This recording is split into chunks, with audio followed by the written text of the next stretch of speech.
وہ بھی مراد ہو سکتا ہے. یہاں وما كنت بجانب الغربی اس سے مراد یا تو پہلی دفعہ کا جانا ہے یا دوسری دفعہ کا جانا ہے. الامر میں دونوں گنجائشیں ہیں، لیکن بظاہر یہ سمجھ میں آتا ہے کہ یہ دوسری دفعہ کا جانا مراد ہے جس وقت کے ان کو کتاب ملی تھی، کیونکہ الامر سے گویا نبوت مراد نہیں بلکہ کتاب مراد ہے. سمجھ نہیں آتا واللہ عالم. اور نہیں تھے تم غربی جانب ویسٹرن سائڈ میں جس وقت کے ہم نے فیصلہ کیا موسیٰ کی طرف معاملے کا، یعنی ان کو کتاب ہم نے سپرد کر دی. وما كنت من الشاہدین اور آپ اس واقعے کے وقت میں مشاہدہ کرنے والے، آنکھوں سے اس ساری بات کو دیکھنے والے بھی نہیں تھے. دو باتیں الگ الگ ہیں. ایک تو یہ کہ وہاں تو تھے مگر آنکھوں سے نہیں دیکھا اس واقعے کو، اور ایک صورت یہ کہ وہاں تھے اور آنکھوں سے بھی دیکھا. دو بالکل الگ واقعے. مثلا ہم یہاں بیٹھے ہوئے موجود ہیں، باہر روڈ پر کیا ہو رہا ہے اس کو ہم نہیں دیکھ رہے، لیکن کہا جا سکتا ہے کہ بھئی ہم روڈ پہ تو نہیں تھے مگر وہیں موجود تھے گرد و پیش، اور گویا ہمیں آ کر جس آدمی نے واقعہ سنایا وہ ہم سے کوئی زیادہ فاصلے پر نہیں تھا. اور ایک یہ کہ روڈ پر جو واقعہ ہو رہا ہے اس کو ہم اپنی آنکھوں سے دیکھ رہے ہیں. تو اس ایک آیت نے دونوں باتوں کی نفی کی. نہ تو آپ خود وہاں موجود تھے اس علاقے کے اندر، آپ تو یہاں بیٹھے ہوئے مکے میں، اور وہ بھی 1000 سال پہلے کا واقعہ، اور چاہے کہ آپ کہیں دیکھنے والے ہوتے اس واقعے کے، تو دیکھنے والے بھی نہیں، خود اس موقع پر اس علاقے میں بھی موجود نہیں. وَلَكِنَّا أَنشَأْنَا قُرُونًا فَتَطَاوَلَ عَلَيْهِمُ الْعُمُرُ لیکن ہم نے گزار دیے ہیں زمانے، فَتَطَاوَلَ عَلَيْهِمُ الْعُمُرُ لمبی گزر گئی ہے ان پر عمر، یعنی ان واقعات پر 1000 سال سے زیادہ گزر چکا ہے اس واقعے کو ہوئے جو واقعہ اے پیغمبر آج آپ پوری تفصیل کے ساتھ سنا رہے ہیں. وَمَا كُنْتَ ثَاوِيًا فِي أَهْلِ مَدْيَنَ اور تیسری بات یہ کہ کوہ طور پہ تو کہاں ہوتے، آپ تو مدین میں بھی نہیں تھے کہ جہاں سے وہ چل کر آ رہے تھے موسیٰ علیہ الصلوۃ والسلام، وہاں بھی نہیں تھے. تو سینکڑوں میل کے اس علاقے میں آپ کا کہیں پتہ نہیں تھا. پھر آپ تفصیل کے ساتھ یہ واقعہ بتلا رہے ہیں. تو وما كنت ثاويا في اهل مدین، نہ آپ بود و باش اختیار کیے ہوئے تھے اہل مدین میں کہ آپ ان کے اوپر ہماری آیتوں کو پڑھ کر سنایا کرتے. مطلب یہ کہ آپ وہاں رہتے بھی نہیں تھے، آپ وہاں نبی بنا کر نہیں بھیجے گئے تھے. ولكننا كنا مرسلین لیکن دراصل ہم نے آپ کو نبی بنا کر بھیجا ہے. تو یہ ہے وہ اصل دعویٰ جس کے لیے پورے دلائل پہلے دیے گئے ہیں. وما كنت بجانب الطور اذ نادینا اور نہیں تھے آپ طور کے ایک سائڈ جب ہم نے پکارا تھا کس کو، موسیٰ کو نبوت دینے کے لیے. اسی لیے میں نے کہا تھا کہ اس آیت میں مراد ہے تورات کا دینا، کیونکہ آگے کی آیت میں آ رہا ہے نبوت کا دینا.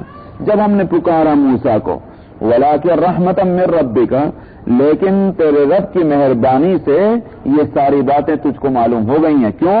لتنذر قوما ما اتاهم من نذیر تاکہ آپ ڈرائیں ایک قوم کو ان باتوں سے کہ وہ اس قوم کو جن کے پاس کوئی ڈرانے والا نہیں آیا.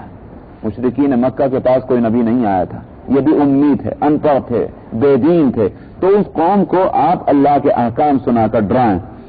لتنذر قوما ما اتاهم من نذیر من قبلک تاکہ آپ ڈرائیں اس قوم کو کہ نہیں آیا ان کے پاس کوئی ڈرانے والا آپ سے پہلے. لعلہم یتذکرون اس امید پر کہ یہ نصیحت حاصل کریں گے. ولولا ان تصیبہم مصیبۃ بما قدمت ایدیہم پھر یہاں فرماتے ہیں کہ نبی کا بھیجا جانا اور نبی کو کتاب دیا جانا دراصل یہ امت پر اللہ کی مہربانی ہوتی ہے، جس کو میں پہلے بھی 2 دفعہ بتلا چکا ہوں کہ قانون جو بنایا جاتا ہے اگر لوگ یوں سمجھے ہم بڑے تنگی میں ہیں، ہم کو قانون کی پابندی کرنی پڑتی ہے، تو وہ قوم جو ہے وہ یوں کہیے کہ بے وقوف ہے. عقل مند آدمی کیا کہے گا؟ جو قانون ہمارے لیے بنایا گیا اس میں ہمارا فائدہ ہے. مثلا آپ سمجھیں کہ ٹریفک لا ہے کہ صاحب آپ رائٹ سائڈ چلیے اور ریڈ لائٹ آئے تو وہاں رک جائیے، گرین جب ہو تب آپ چل پڑیے. کوئی کہنے لگے بڑا سخت قانون ہے، بڑی مصیبت ہے، ہم کو راستہ مل رہا ہے لیفٹ سائڈ جانے کا لیکن قانون نے ہم کو پابند کر دیا کہ ہم کو رائٹ سائڈ ہی چلیں، تو قانون سے ہم کو بڑی تنگی ہو گئی ہے. اسی طرح سے راستہ کھلا ہوا ہے لیکن ریڈ لائٹ کے ہم پابند ہو گئے ہیں، حالانکہ ہم جانا چاہتے ہیں جلدی سے مگر نہیں جا پاتے، قانون نے ہمارے لیے تنگی کر دی. یہ تو ہے ایک ایسے آدمی کی بات جس کو عقل نہیں، سمجھ نہیں. لیکن سمجھدار آدمی کیا کہے گا؟ بہت اچھا ہے یہ قانون، اس میں ہمارا ہی فائدہ ہے۔ کیوں؟ اس لیے کہ اس سے ہم ایکسیڈنٹ سے بچ جائیں گے۔ اگر یہ قانون نہ ہوتا، کوئی ادھر کو چلتا، کوئی ادھر کو چلتا، کوئی ادھر ٹکراتا، کوئی ادھر ٹکراتا، تو یہ قوانین بنائے گئے ہیں دراصل ہماری سیفٹی کے واسطے۔ عقل مند آدمی یہ سوچے گا کہ اس میں ہماری مہربانی، ہمارے لیے مہربانی۔ ٹھیک اسی طرح قوانین قدرت ہے۔ قوانین قدرت اللہ سبحانہ و تعالیٰ نے جو احکام اور ہدایات نبی کے ذریعے سے امت کو دی ہیں، اگر امت یہ سمجھے بڑی مصیبت ہے صاحب، صبح کو اٹھیے، وضو کیجئے ٹھنڈے ٹھنڈے اور نماز پڑھیے، اور ساتھ جھوٹ بولنے کو جی چاہ رہا تو سچ بولیے، اور حرام کھانے کو جی چاہ رہا تو حرام نہ کھائیے، اور رمضان آ جائے تو روزہ رکھیے، تو بہت مصیبت کا مذہب ہے یہ وہی شخص کہہ سکتا ہے جس کو عواقب اور نتائج پر جس کی نظر نہیں ہے۔ لیکن جو گہرائی سے مطالعہ کرے گا وہ سوچے گا کہ یہ قوانین وہ ہیں کہ جس میں ہمارا فائدہ ہے۔ اگر ہم جھوٹ بولیں گے دوسرا بھی جھوٹ بولے گا تو دنیا کا نظام نہیں چل سکتا۔ دنیا کی خیر اسی میں مضمر ہے کہ ہر آدمی سچ بولے، ہر آدمی سچ بولے گا تو دھوکہ نہیں کھایا جائے گا، دھوکہ نہیں کھائے گا تو میں بھی خیریت سے رہوں گا، آپ بھی خیریت سے رہیں گے۔ تو یہ قوانین جو اللہ سبحانہ و تعالیٰ نے نبی کو دیے ہیں، اس میں ہمارے لیے رحمت ہے، یہ ہمارے لیے تنگی نہیں۔ اس بات کو بتلانے کے لیے اللہ تعالیٰ نے فرمایا کہ اگر ان پر کوئی مصیبت آ جاتی ان کی اپنی حرکتوں کی وجہ سے، تو پھر اس وقت یوں کہتے کہ ہمارے رب، اگر کیوں ایسا نہ ہوا کہ ہماری طرف کوئی نبی بنا کر آپ بھیج دیتے جو قانون ہدایت لے کر آتا، فنتبع آیاتک ونکون من المؤمنین، اور ہم اس وقت تیرے قانون کو، تیری آیتوں کی پیروی کرتے، فالو کرتے، اور ہم ایمان اور یقین والوں میں سے ہو جاتے۔ اس وقت تو یوں کہتے جب کہیں پھنس جاتی گاڑی، ہم نے آج نبی بھیج دیا، ہم نے کتاب ہدایت اس کو دے کر بھیجا ہے۔ فلما جاءهم الحق من عندنا، اب جب کہ ہماری طرف سے حق آ گیا ہے تو قالوا لولا اوتی مثل ما اوتی موسیٰ، کیسے بے وقوف لوگ ہیں، کتاب آ گئی تو اب یوں کہتے ہیں کہ صاحب اس طرح سے کتاب کیوں نہ آئی جس طرح موسیٰ کے پاس آئی تھی، جس طرح موسیٰ کو نبوت ملی تھی اسی طرح محمد کو نبوت کیوں نہ ملی، جس طرح تختیوں کے اوپر ایک دم کتاب اس کو دے دی گئی تھی اسی طرح کتاب اس کو کیوں نہ دی گئی۔ یہ کہتے ہیں۔ اللہ تعالیٰ اس کا کیا اچھا جواب دے رہے ہیں، فرماتے ہیں اولم یکفروا بما اوتی موسیٰ من قبل، اچھا صاحب موسیٰ کا کیا تم نے انکار نہیں کیا تھا؟ جب موسیٰ کو نبوت ملی تھی، موسیٰ کو کتاب ملی تھی، انکار کرنے والوں نے تو اس وقت انکار کیا تھا۔ آج تم یوں کہتے ہو کہ ان کو نبوت اس طرح ملنی چاہیے جس طرح موسیٰ کو ملی، ان کو کتاب اس طرح ملنی چاہیے جس طرح موسیٰ کو ملی۔ اصل بات یہ ہے کہ تمہاری بات کے پیچھے دلیل کچھ نہیں، تمہیں چونکہ ماننا نہیں، یہ بہانے بازی ہے۔ اس وقت وہ بہانہ کچھ ہو سکتا تھا، اس وقت وہ بہانہ کر دیا، آج یہ بہانہ کر سکتے تھے، یہ بہانہ کر رہے۔ اولم یکفروا بما اوتی موسیٰ من قبل، کیا انہوں نے انکار نہیں کیا ان باتوں کا کہ جو موسیٰ کو پہلے دی جا چکی ہیں۔ یہ نہ کہا جائے کہ یہ تھوڑی تھے موسیٰ کے وقت میں علیہ الصلاۃ والسلام، لیکن باپ کے طریقے پر جو اولاد راضی ہوتی ہے اس اولاد کو باپ کے جرم میں شریک مانا جاتا ہے۔ سمجھ میں آیا؟ اگر خدا نخواستہ کسی کے باپ چور ڈاکو ہوں اور اس کی اولاد جو ہے وہ اپنے باپ کے اس فعل پہ راضی ہو تو پھر گورنمنٹ کیا چھوڑ دے گی؟ ہاں، اولاد اگر یہ کہہ دے، اعلان کر دے کہ ہمارا کوئی تعلق ہمارے ماں باپ کی ان حرکتوں سے نہیں، ہم اس سے اظہار بیزاری کرتے ہیں، ہم اس سے بالکل بے تعلق ہیں، اگر یہ اعلان کرتے تو بے شک گورنمنٹ جو ہے ماں باپ کی وجہ سے اس کو نہیں پکڑے گی۔ تو یہ جو اس وقت کے مشرکین ہیں اور کفار ہیں نبی کریم صلی اللہ علیہ وسلم کے زمانے کے، انہوں نے قطعاً اعلان نہیں کیا کہ موسیٰ علیہ الصلاۃ والسلام پر ایمان نہ لانے والے جو لوگ تھے ہم ان سے اظہار نفرت کرتے ہیں۔ جب ان کی اولاد میں یہ آئے تو لازمی طور پر ان کے کفر میں شریک، ان کے شرک میں شریک، تو ان کے جرم میں بھی شریک ہیں، اس لیے وہ جرم جو ان کا تھا ان کی طرف منسوب ہو جائے گا۔ تو کیا انہوں نے کفر نہیں کیا ان باتوں کا جو موسیٰ کو پہلے دی جا چکی ہیں؟ قالوا سحران تظاہرا، ایک ہی بات ہے، الفاظ کا پھیر ہے۔ وہاں بھی انہوں نے یوں کہا تھا کہ یہ جادو ہے، یہاں بھی اس وقت جو ہیں یہ کہتے ہیں کہ محمد جادوگر ہیں۔ دیکھو ایک ہی بات ہے، دلیلیں الگ الگ ہو سکتی ہیں لیکن دعویٰ ایک ہی ہے، اور دونوں پیغمبر کی بات کو جادو کہہ رہے ہیں۔ تو اسی کو قرآن شریف میں کہا گیا تھا، دوسری جگہ ان کے دل ایک ہی جیسے ہیں، جو پہلے گزر چکے ہیں کفار وہ بھی، اور جو اس وقت کے کفار ہیں یہ بھی، باتیں جو زبان سے نکل رہی ہیں ان میں فرق ہو سکتا ہے لیکن وہ دل جن سے یہ باتیں نکل کر آ رہی ہیں وہ دل ایک ہی جیسا ہے۔ تو اس لیے یہاں فرمایا کہ انہوں نے کہا دو جادو ہیں جو غالب آ رہے ہیں. تظاہرا وقالوا انا بکل کافرون، اور انہوں نے یہ کہا کہ ہم تو ہر ایک کا انکار کرنے والے ہیں، یعنی موسیٰ علیہ السلام کا بھی اور اسی طرح سے محمد صلی اللہ علیہ وسلم کا. قل فأتوا بکتاب من عند اللہ هو اہدی منہما اتبعہ ان کنتم صادقین. آپ ان کو ایک دوسرا جواب یہ بھی دے دیجئے کہ اچھا تو تم لے آؤ اللہ کے پاس سے کوئی کتاب جو میں لے کر آیا ہوں، جو اس سے اچھی کتاب تم لے آؤ. اگر تم لے آؤ گے تورات سے بھی اچھی، قرآن سے بھی اچھی، اتبع ہو، میں پیروی کر لوں گا اس کی. بھائی دو ہی باتیں ہیں، یا تم میری بات مان لو یا تم کوئی اچھی بات پیش کرو تو میں تمہاری بات مان لوں گا. اتبع ہو ان کنتم صادقین، میں اس کی پیروی کر لوں گا اگر تم سچے ہو. یعنی اگر میں نبی نہیں، میری کتاب غلط ہے تو تم کوئی اچھی کتاب لے آؤ. فإن لم يستجيبوا لك، ظاہر ہے کہ یہ بات کون مان سکتا ہے، کہاں سے لائے گا وہ کتاب. فرماتے ہیں کہ پھر بھی اگر یہ نہ مانے آپ کی بات کو، فعلم انما يتبعون اهواءهم، آپ کو کوئی غم نہیں کرنا چاہیے، آپ کو کوئی رنج نہیں کرنا چاہیے. سمجھ لیجئے کہ دراصل یہ اپنے خواہش کے بندے ہیں. قصور آپ کے اندر نہیں، قصور آپ کے دعوت دینے میں نہیں، قصور آپ کی بات کے پہنچانے میں نہیں، آپ کی محنت اور جدوجہد میں نہیں، قصور خود ان کے اندر ہے. سمجھ میں آیا؟ تو سورج تو اپنی روشنی دکھلا رہا ہے، لیکن اگر کوئی شخص آئینے کی بجائے الٹا طول ہو جا کر کھڑا ہو جائے سورج کے سامنے اور اس بات کے لیے انتظار میں کھڑا ہو جائے کہ اس کی جو ہے وہ روشنی اس میں آئے گی اور اس میں سے روشنی چھن کر باہر نکلے گی، غلط ہے. آئینہ اس کو لانا چاہیے تھا. تو قصور تو لانے والے کا ہے، کیا چیز لے کر آیا سامنے. الٹے توے کے اندر کالی چیز کے اندر روشنی جو ہے وہ سورج کے نہیں منعکس ہو سکتی. تو اس لیے فرمایا کہ فاعلم انما یتبعون اهواءهم، تو آپ جان لیجئے کہ دراصل یہ اپنے خواہشات کی پیروی کرنے والے ہیں. اس سے ایک بات یہ بھی سمجھ میں آئی کہ دین کی جو پیروی اس لیے نہیں کرنی ہے کہ ہمیں اس میں آسانی معلوم ہو رہی ہے اس لیے ہم پیروی کر رہے ہیں، اس لیے نہیں. آسانی ہو یا تنگی ہو یہ اللہ کا فرمان ہے، اس لیے ہم اس پر عمل کر رہے ہیں. جو لوگ یوں سوچتے ہیں کہ دین میں آسانی ہم کو تلاش کرنی چاہیے، سمجھ میں آیا؟ جو بات آسان معلوم ہو وہ لے لو، جو بات مشکل ہے اس کو چھوڑ دو، یہ غلط ہے. اور عجیب بات یہ ہے کہ اس کے لیے ایک حدیث سے حجت حاصل کرتے ہیں، حالانکہ اس حدیث کے معنی بھی وہ نہیں ہے. حدیث ہے کہ الدین یسر، دین آسان ہے. وَلَن يُشَادَّ الدِّينَ إِلَّا غَلَبَهُ أو كما قال علیہ الصلوۃ والسلام، کہ دین کے ساتھ کھینچتان مت کرنا ورنہ وہ تم کو پچھاڑ دے گا. اس حدیث کے ہرگز یہ معنی نہیں جو لوگوں نے آج کل لینا شروع کر دیا. یہ ایسے ہی ہے کہ جیسے میں ایک جگہ جلسے میں تھا ہندوستان میں، یاد پڑتا ہے حیدرآباد ہی میں جلسہ تھا مکہ مسجد کے اندر. وہ ایک صاحب کا انٹروڈکشن ایک صاحب کرانے لگے. وہ تھے بڑے اپ ٹو ڈیٹ، مگر تھے بیچارے قابل آدمی، یونیورسٹی کے کہیں کے پڑھے ہوئے تھے. تو انہوں نے یہ کہا کہ صاحب یہ ولی آدمی ہے.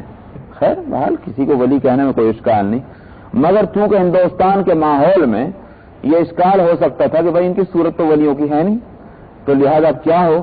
تو انہوں نے ایک حدیث پڑھ کر سنائی کہ ان اللہ لا ينظر الى صورکم واعمالکم ولکن ينظر الى نیاتکم وقلوبکم. یہ حدیث پڑھ کر سنائی. اتنا افسوس ہوا کہ بھئی حدیث تو اپنی جگہ درست ہے، لیکن اس حدیث کے ہرگز یہ معنی نہیں جس معنی پر آپ اس کو منطبق کر رہے ہیں. حدیث کے خوب اچھی طرح سمجھ لیجئے. بہت سے لوگ ان دونوں حدیثوں کو پیش کرتے ہیں، میں دونوں کا آج مطلب بتلا دیتا ہوں.